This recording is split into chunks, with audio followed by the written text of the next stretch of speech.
The grizzly's roar shattered the morning silence as its massive claws raked towards Celestine's face. But before death could claim her, a blur of buckskin and fury crashed into the beast's flank. Kestrel Wolfheart drove his hunting knife deep between the grizzly's ribs, his powerful arms wrestling the 800-pound monster away from the terrified woman who'd stumbled into its territory. "Get behind the boulder," he roared, blood streaming from claw marks across his chest as the bear wheeled on him with murderous rage. Celestine scrambled backward, her heart hammering as she watched this wild mountain man, hair black as midnight, shoulders broad as an oak trunk, face certain death to protect a complete stranger. She'd fled into these Colorado peaks to escape her arranged marriage to the brutal cattle baron Mordecai Grimm.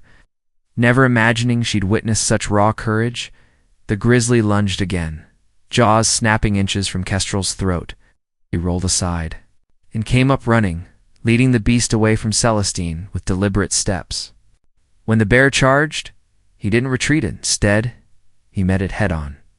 Driving his second knife into its neck with surgical precision, the great beast staggered, confusion replacing rage in its dark eyes, then collapsed with a final shuddering. Breath silence settled over the mountain, clearing like fresh snow. Kestrel stood over the dead grizzly, breathing hard, crimson staining his buckskin shirt. When he turned toward Celestine, she felt her breath catch. His eyes were the color of storm clouds, fierce and untamed, but they held a gentleness that seemed impossible in such a dangerous man. "You hurt?" His voice was rough as granite, shaped by years of solitude in the high country. "No," she managed, rising on unsteady legs. "But you are." He glanced down at the parallel gashes across his chest with casual indifference.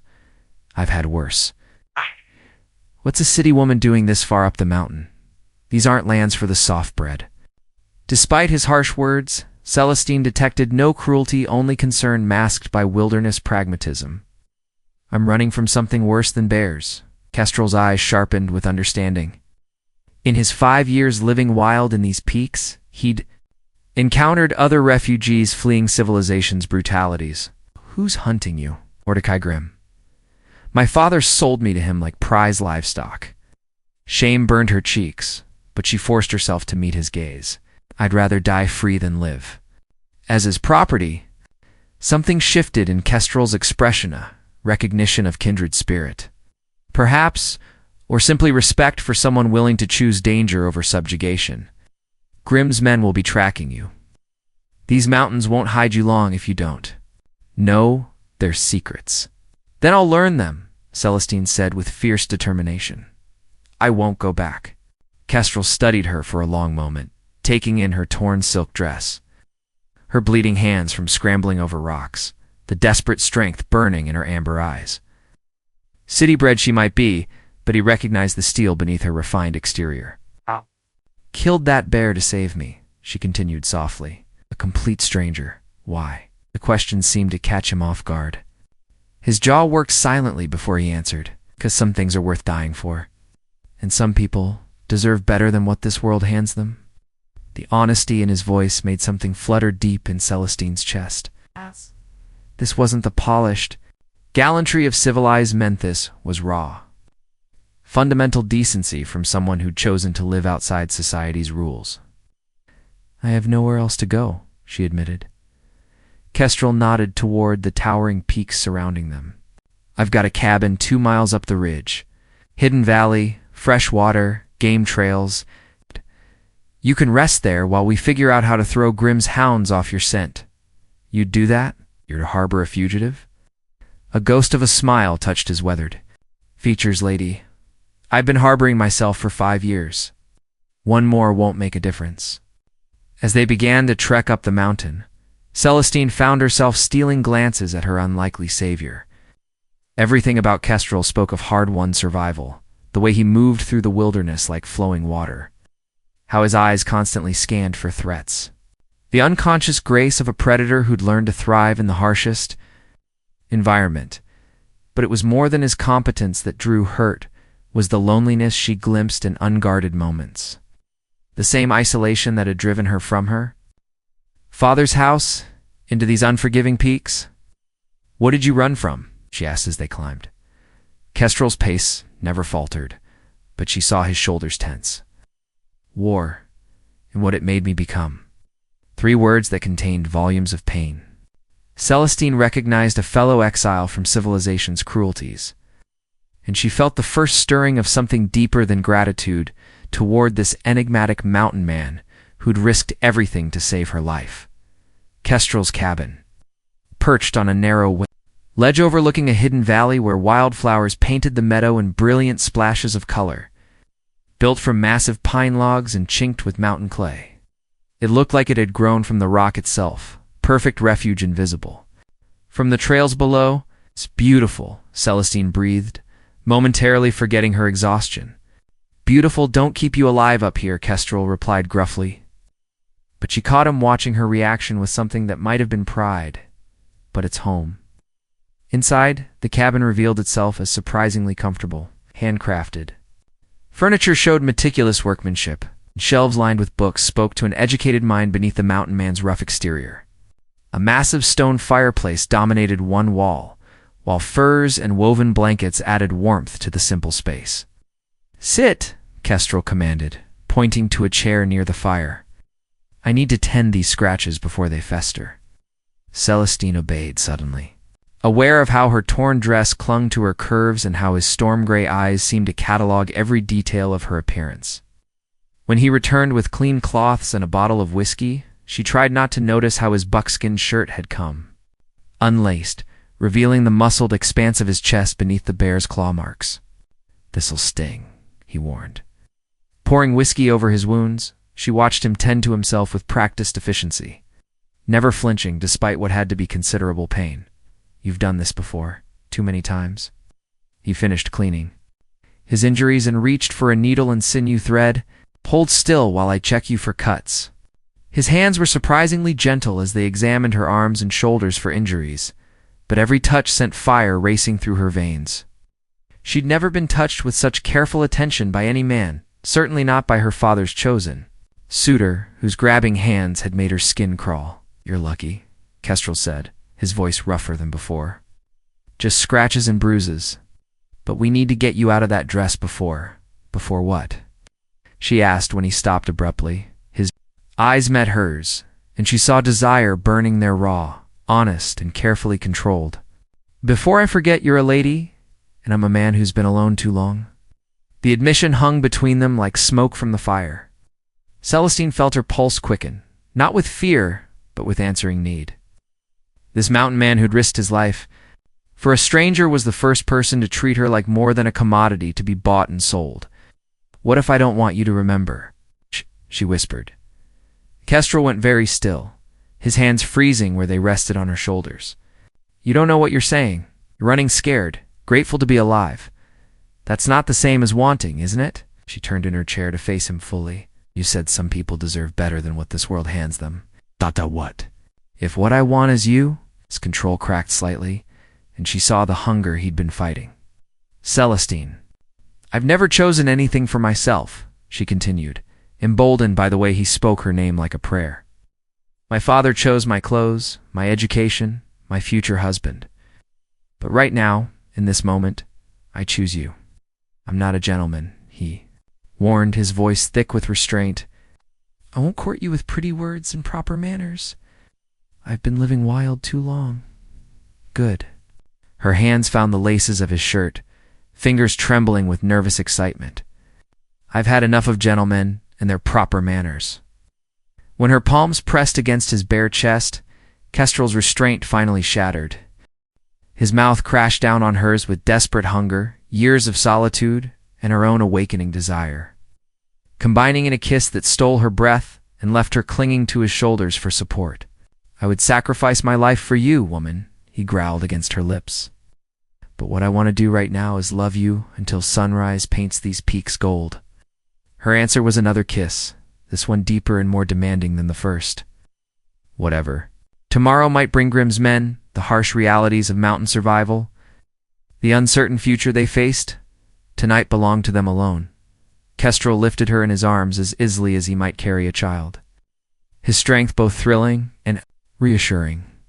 As he carried her toward the cabin's single bedroom, Celestine felt she was crossing more than just a threshold. She was stepping into a new life, one where her choices mattered and her desires had value. The man who'd saved her from the grizzly was about to save her in an entirely different way, and she surrendered herself completely to whatever passion the night might bring. Moonlight streamed through the cabin's single window, painting silver patterns across their entwined bodies as Kestrel worshipped every inch of Celestine's skin. With reverent touches, she'd never imagined such tenderness could exist alongside such fierce passion. The same hands that had killed a grizzly bear now traced her curves with exquisite gentleness. "You're trembling," he murmured against her throat, his voice thick with concern and desire. "Not from fear," she whispered, her fingers tangling in his midnight hair. "From wanting." He pulled back to study her face in the pale light, his storm-gray eyes searching for any sign of doubt or regret. What he found instead was a woman discovering her own power, her own capacity for desire that had nothing to do with duty or obligation. "Tell me what you want," he commanded softly. The request undid her completely. No one had ever asked what. She wanted only what she would accept, what she would endure, what role she would play in other people's plans. "I want you to love me like I matter, like I'm more than just something to be owned."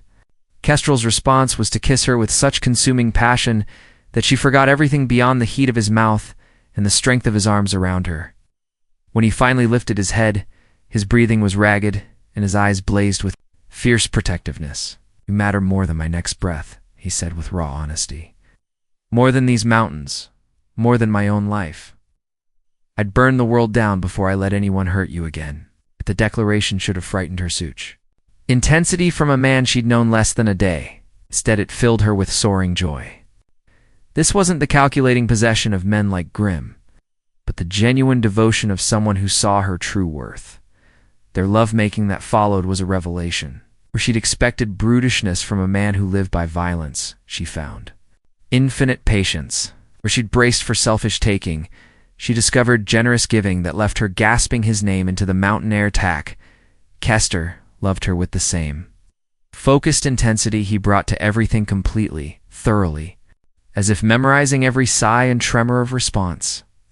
He showed her pleasures she'd never imagined, awakening desires that had been buried beneath years of being told her. Body was merely a vessel for someone else's gratification. "More," she whispered when he paused to study her flushed face. "Careful." "What you asked for," he growled, but his smile was tender despite the warning. "I've got 5 years of loneliness to make up for. Then we'd better get started."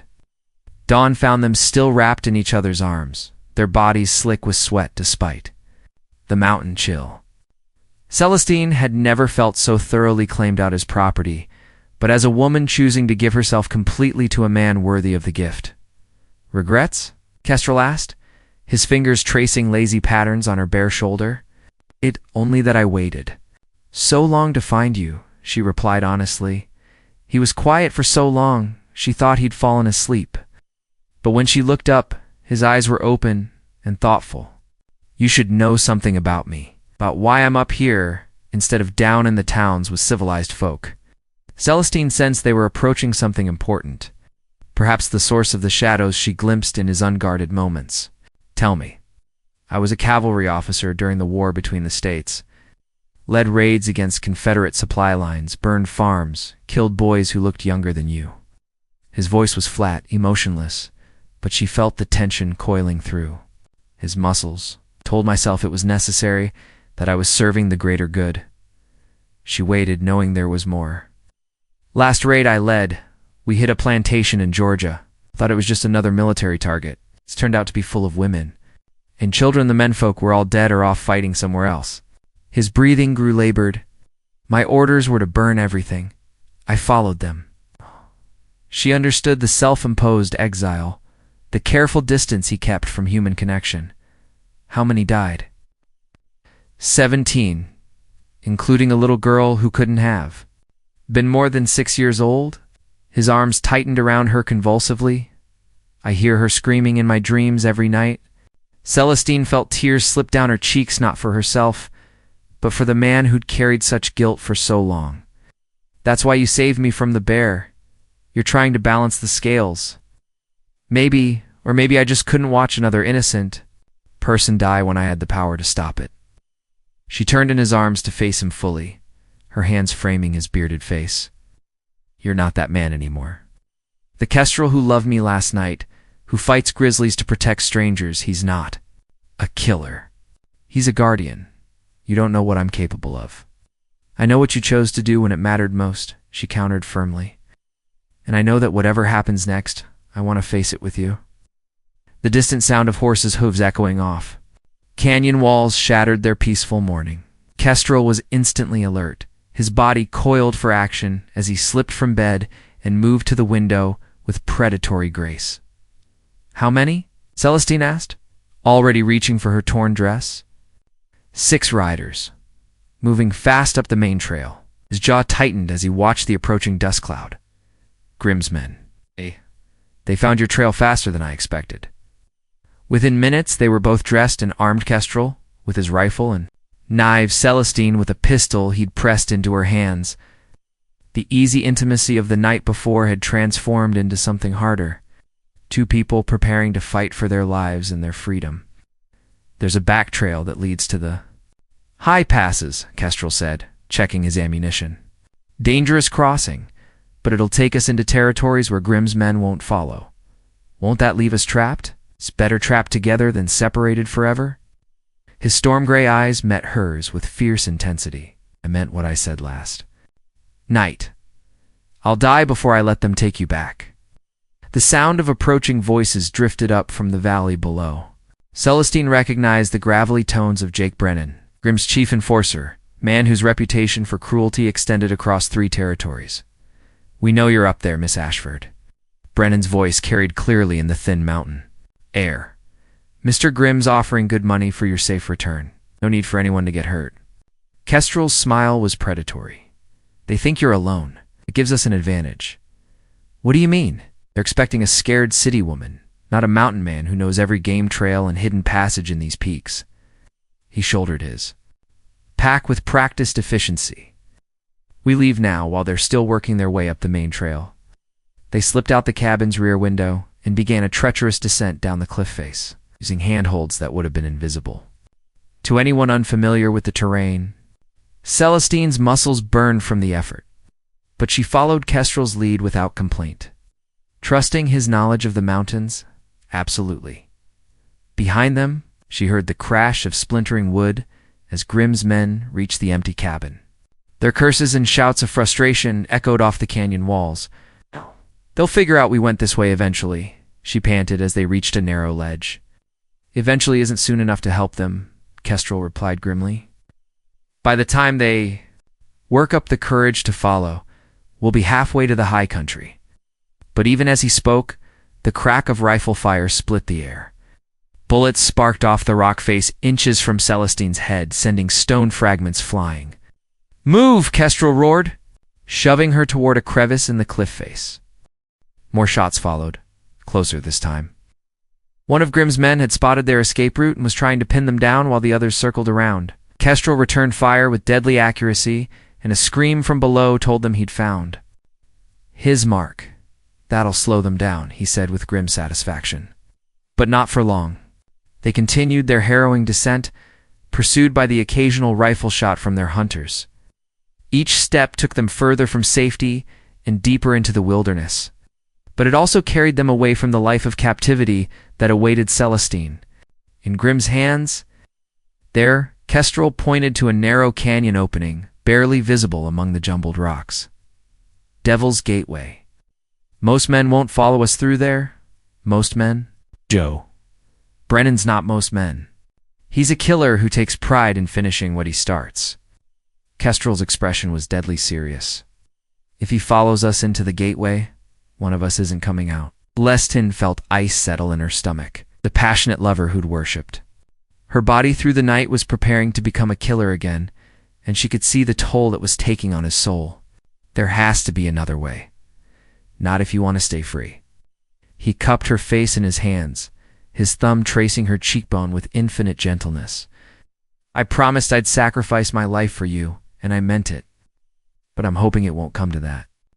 As they entered the narrow canyon, walls of red stone rising on either side like the jaws of some ancient beast, Celestine realized their flight had become something more than simple escape. It was a test of whether love could survive the violence. That seemed to follow them both, and whether two damaged souls could find redemption in each other's arms. Behind them, the sound of pursuit grew fainter, but never disappeared entirely. Grimm's men were still coming, and somewhere in these twisting canyons, a reckoning awaited that would determine whether she and Kestrel had a future together or whether their love story would end in blood and bullets among the unforgiving peaks. The Devil's Gateway lived up to its fearsome name, a maze of narrow canyons where the walls pressed so close together that riders had to dismount and lead their horses single file through passages barely wide enough for a man's shoulders. Echo and shadow played tricks with sound, making it impossible to tell if the pursuing hoofbeats were minutes or hours behind. Kestrel moved through the labyrinth with the confidence of someone who'd mapped every twist and dead end during his years in the mountains. But Celestine could see the tension in his shoulders, the way his eyes constantly scanned for ambush points. This was a killing ground, and they both knew it. How much farther? She whispered as they squeezed through a particularly narrow section. Another mile to the far exit. There's something you need to understand. He paused to study the rock walls above them. Brennan's smart. He'll split his men, send some through the gateway after us, station others at the exit to catch us when we emerge. A trap. The oldest kind. Kestrel's hand found the grip of his knife, which means we might have to fight our way out. The thought of more violence made Celestine's stomach clench, but she forced herself to focus on survival. The gentle mountain man who'd made love to her through the night was being forced back into his role as a killer, and she could see how much it cost him.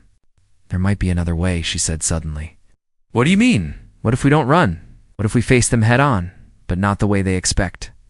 Kestrel's eyes sharpened with interest. I'm listening. Brennan knows me, knows I'm not a fighter. He's expecting to corner a helpless woman and whoever's been helping her. She took a deep breath. But what if I surrender?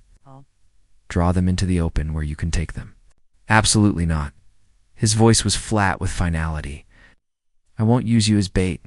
It's not using me if it's my choice, and it might be the only way to end this without more killing. Kestrel was quiet for a long moment, his internal struggle visible on his weathered features. You don't understand what kind of man Brennan is. If something goes wrong, if I can't reach you in time, then at least I'll have chosen my own fate instead of having it chosen for me. She touched his arm gently. I trust you to keep me safe. The simple declaration seemed to hit him like a physical blow. When was the last time anyone had trusted him with something precious? When had anyone looked at his blood-stained hands and seen protection instead of destruction? There's a box canyon about half a mile ahead, he said finally. Natural amphitheater with only one way in or out. If we're going to make a stand, that's the place. They moved swiftly through the remaining passages, the sound of pursuit growing clearer as their hunters closed the distance. When they reached the box canyon Kestrel had described, Celestine felt her breath catch. The circular space was perhaps 50 yards across, surrounded by sheer walls that offered no escape but provided perfect cover for a skilled marksman. You sure about this? Kestrel asked one final time. As sure as I was last night when I chose you, she replied. His kiss was fierce and desperate, tasting of fear and love in equal measure. When they broke apart, his eyes blazed with the same intensity she'd seen when he'd fought the grizzly. If this goes wrong, it won't, she said with more confidence than she felt. Now, get into position.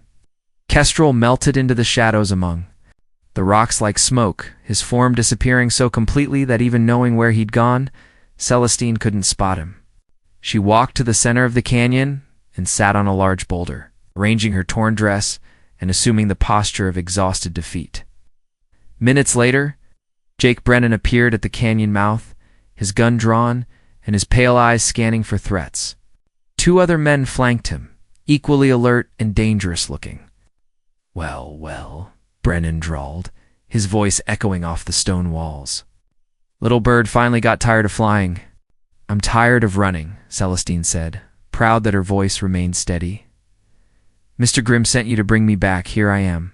Hey, where's your mountain man friend? Brennan's eyes never stopped moving, searching for the trap he sensed but couldn't. Locate. Gone. He decided I wasn't worth dying for after all. It was a lie that tasted like poison, but it had the desired effect. Brennan relaxed slightly, holstering his weapon as he approached. Smart man. Grim's offering good money for you, but not enough to die for. As the three men converged on her position, Celestine kept her expression defeated while mentally counting steps and angles. Kestrel would need them bunched together, distracted, before he could act without risking her safety. Let's go, little bird, Brennan said, reaching for her arm. Time to come home. That's when Kestrel struck, emerging from concealment like an avenging angel with guns blazing. But even as his shots found their marks, Celestine saw Brennan's hand flash toward his weapon with deadly speed. The canyon erupted in gunfire and echoing screams, and she realized their desperate gamble had begun. Time slowed to crystalline clarity. As violence erupted in the box canyon, Kestrel's first shot took down one of Brennan's men before the gunman could clear leather. But the enforcer himself proved as fast as his reputation claimed. His gun was already rising toward Celestine when Kestrel's second bullet caught him in the shoulder, spinning him sideways. The third man dove for cover behind a boulder, his rifle cracking as he tried to pin down their hidden attacker. Stone. Chips exploded inches from Celestine's head, and she rolled off the boulder toward what little cover the canyon floor provided. Should have minded your own business, mountain man, Brennan snarled, blood streaming down his arm as he struggled to aim with his wounded shoulder. Now you're both gonna die for your troubles? Kestrel's answering shot was his reply, but Brennan had already moved. The bullet sparked harmlessly off stone as the enforcer scrambled toward Celestine's position, using her as a shield between himself and their unseen enemy. Come out, hero, Brennan called, pressing his gun barrel against Celestine's temple. Let's finish this face-to-face. The canyon fell silent, except for the echo of their harsh breathing. Celestine felt the cold steel against her skin and fought down panic, forcing herself to remain still. Everything depended on Kestrel, now his skill, his judgment, his ability to become the killer he'd tried to leave behind. You made one mistake. Brennan, Kestrel's voice seemed to come from everywhere and nowhere, bouncing off the canyon walls in disorienting waves. What's that? You assumed I was still human. The words sent ice through Celestine's veins. This wasn't the gentle lover who'd worshipped her body through the night. This was the cavalry officer who'd burned his way across Georgia. The predator who'd learned to hunt men in these unforgiving peaks. A shadow flickered at the edge of her vision, too fast to track. Brennan spun toward the movement, his gun swinging away from her head for just an instant. That instant was all Kestrel needed. He appeared behind the enforcer like materialized death, his knife sliding between ribs with surgical precision. Brennan's eyes went wide with shock and pain, his weapon tumbling from nerveless fingers. That's for threatening her, Kestrel whispered in the dying man's ear. And this the blade twisted with lethal finality. It's for making me become what I swore I'd never be again. Brennan collapsed, his blood pooling on the canyon floor. The remaining gunman broke from cover, fleeing toward the canyon mouth. In blind panic, Kestrel let him go. There'd been enough killing for one day. Silence settled over the canyon like a burial shroud. Celestine rose on unsteady legs, her eyes fixed on Kestrel's face as he cleaned his blade with mechanical precision. The transformation was complete. The man she'd fallen in love with had vanished, replaced by something harder and infinitely colder. Are you hurt? His voice was empty of emotion, professionally distant. I'm fine, but you're not. She approached him carefully, as if he were a wounded animal that might bolt or attack. Kestrel, look at me. When he finally raised his eyes, she saw the damage this necessary violence had done to his soul. The shadows were deeper now, the guilt more profound. He'd broken his own promise to himself, shed blood in the name of protection, and it was tearing him apart. I had to, he said hollowly. He would have killed you, I know. She reached for his hands, not caring that they were stained with Brennan's blood. And I'm grateful, but I can see what it cost you. I'm not the man you thought I was. I'm not the man who deserves. She silenced him with a kiss, pouring all her love and acceptance into the contact. When they broke apart, his eyes were bright. With unshed tears, "You're exactly the man I thought you were," she said firmly. "A protector who sacrifices pieces of his own soul to keep the people he loves safe. That doesn't make you a monster, it makes you a hero. Heroes don't enjoy killing as much as I did." The admission hung between them like an open wound. Celestine felt her heart break for this tortured man, who'd endured such violence that he'd forgotten the difference between necessary and evil. "Then let me remind you," she whispered, taking his face in her hands. "Let me love the darkness out of you, one day at a time." His response was to crush her against him, his embrace desperate and grateful. They held each other among the carnage. They'd created two souls clinging to love in a world that seemed determined to tear them apart. "What now?" he asked against her hair. "Now we disappear into those mountains you know so well. We build a life where the past can't find us." She pulled back to meet his eyes. "And we love each other until the day we die." It was a simple plan, born of desperation and hope in equal measure. But as they gathered what they could carry and prepared to vanish into the high country, Celestine felt something she'd never experienced before, the absolute certainty that she was exactly where she belonged, with exactly the right man, no matter what shadows might follow them into their uncertain future.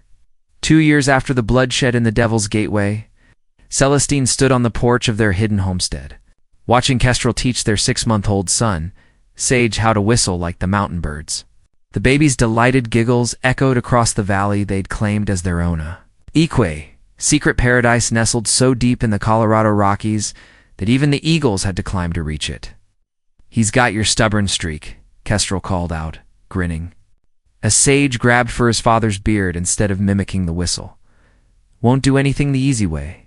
Good thing he's got your patience to balance it out," Celestine replied, settling her hands on her slightly rounded belly, where their second child grew. The morning sickness had been brutal, but the joy of expanding their family made every moment of discomfort worthwhile. Their home was a testament to Kestrel's skill and dedication, a sprawling log structure that seemed to grow from the mountainside. Itself, complete with running water, diverted from a crystal stream, and windows positioned to catch both the sunrise and sunset. Every beam and board had been shaped by his hands, every comfort crafted with love. The past 2 years had healed them both in ways Celestine hadn't thought possible. Kestrel's nightmares had gradually faded as new memories replaced the old memories. Of laughter instead of screaming, of creation instead of destruction. He'd transformed from a haunted killer into a devoted husband and father, though she sometimes caught him staring at the distant peaks with that old wariness. "Riders coming up the South Trail," he said suddenly, his entire demeanor shifting to alert watchfulness. Celestine felt familiar fear clutch at her heart. They'd chosen this isolated valley precisely because it was accessible by only one treacherous mountain path that few men would dare attempt. Anyone who made the dangerous journey was either lost, desperate, or hunting them. "How many?" she asked, already reaching for the rifle they kept by the door. "3. Moving careful, like they know where they're going." Kestrel passed baby Sage to her and checked his weapons with practiced efficiency. "Take him inside and bar the door. What if it's more of Grimm's men? Then I handle it." His voice carried the cold finality she remembered from that terrible day in the canyon. Same as always. But as the riders emerged from the tree line, Kestrel's tension eased slightly. The lead figure was a woman in practical traveling clothes, flanked by 2 men who rode with the easy confidence of lawmen rather than the predatory wariness of bounty hunters. "Federal marshals," he said with surprise. "And unless I'm mistaken, that's Deputy Marshal Catherine Riversong." The name meant nothing to Celestine, but Kestrel's recognition of the woman suggested their past was finally catching up with them. She watched from the window as the 3 riders approached their home, noting how the marshal's hands stayed carefully away from their weapons. "Kestrel Wolfhart," Deputy Marshal Riversong called out as she dismounted. "They've been looking for you for "The better part of a year? If you're here about Jake Brennan, I won't apologize for killing him," Kestrel replied, stepping onto the porch but keeping his rifle within easy reach. Actually, I'm here to thank you. The marshal's smile was genuine and warm. Brennan's death led us to uncover Mordecai Grimm's entire criminal network. Human trafficking, murder for hire, corruption of local officials. The man was a plague. On 3 territories. Celestine felt the world shift beneath her feet. After 2 years of looking over their shoulders, waiting for retribution that never came, the idea that their actions had led to justice rather than simply more violence was almost too much to comprehend. Grimm's dead, Marshal Riversong continued. Shot trying to escape federal custody 6 months ago. His entire organization collapsed once we started following the trail Brennan's activities revealed. You did more good killing that bastard than you probably realize. Kestrel was quiet for a long moment, processing this unexpected vindication. What about the bounty on Celestine? The charges? What charges? The marshal's expression was genuinely puzzled. Miss Ashford was never legally bound to Grimm. Her father had no right to sell her like property, and any contracts he signed were null and void. She was a free woman defending herself against kidnappers, nothing more. The revelation hit Celestine like a physical blow. All their running, all their hiding, all the violence and fear, none of it had been necessary. They'd been free all along, if only they'd known where to turn for help. Then why are you here? Kestrel asked, his voice carefully neutral. Because the territorial governor wants to offer you both a proposition. Marshal Riversong gestured to one of her companions, who dismounted and approached with an document. There are still plenty of men like Grimm operating in the territory's slavers. Killers, corrupt officials who think they're above the law. We need people who understand the wilderness, who can track these criminals where regular lawmen can't follow. She paused, studying Kestrel's face carefully. We're offering you a federal marshal's badge. Full authority, good pay, and the chance to use your skills for something other than just survival. Kestrel's laugh was bitter. You want to hire a killer to hunt other killers? I want to hire a protector to hunt predators, Marshal Riversong corrected firmly. There's a difference, and we both know it. Celestine stepped onto the porch, baby Sage cooing contentedly in her arms. What about our family? Our life here? Keep this as your base of operations. The territorial government would even provide funding to improve the trail access, make it easier for you to come and go. The marshal's smile included them both. Be doing the same thing you've been doing, protecting innocent people from those who'd harm them. The only difference is you'd have the law on your side instead of running from it. I offer hung. In the mountain air, like morning mist, Celestine could see the temptation in Kestrel's eyes, the chance to transform his violent past into a force for justice. To find meaning in skills he'd acquired through pain and necessity. We need time to think about it, she said finally. Of course. We'll be camped in the valley below for 3 days if you decide you're interested. Marshal Riversong remounted her horse with practiced grace. For what it's worth, I think you'd make fine lawmen, both of you. As the marshals rode away, Kestrel and Celestine stood together on their porch, watching the sun paint the distant peaks in shades of gold and crimson. Their son babbled happily in his mother's arms, blissfully unaware of the momentous decision. His parents faced. What do you think? Kestrel asked finally. I think Celestine said slowly that maybe this is why we found each other. Not just to save ourselves, but to save others who can't save themselves. It would mean danger, travel, time away from home. It would also mean purpose and justice for people like my sister, like your Melody. She turned to face him fully. Besides, didn't you once tell me you'd sacrifice your life for me? Well, I'd sacrifice our quiet life if it meant we could build something better for our children. Kestrel's smile was the first truly peaceful expression she'd seen on his face since they'd met. The shadows that had haunted his eyes for so long were finally beginning to lift, replaced by something that looked remarkably like hope. Then I guess we'd better go tell Marshal Riversong she's got herself to new deputies, he said, pulling his family closed. As the sun set behind the peaks that had sheltered their love, Kestrel and Celestine Wolfheart stood ready to begin their next adventure, not as fugitives or survivors, but as partners in every sense of the word, united in love and purpose under the vast Montana sky. Their wild love story had begun with desperate violence and impossible odds, but it was ending with the promise of justice. Family and a future built on the foundation of two damaged souls who'd found healing in each other's arms. The mountain man who'd sworn to sacrifice his life for love had instead found a reason to live, and the woman he'd saved had saved him in return. In the distance, a wolf howled at the rising moon, not in loneliness, but in triumph. The pack had found its home, and nothing would ever tear them apart again.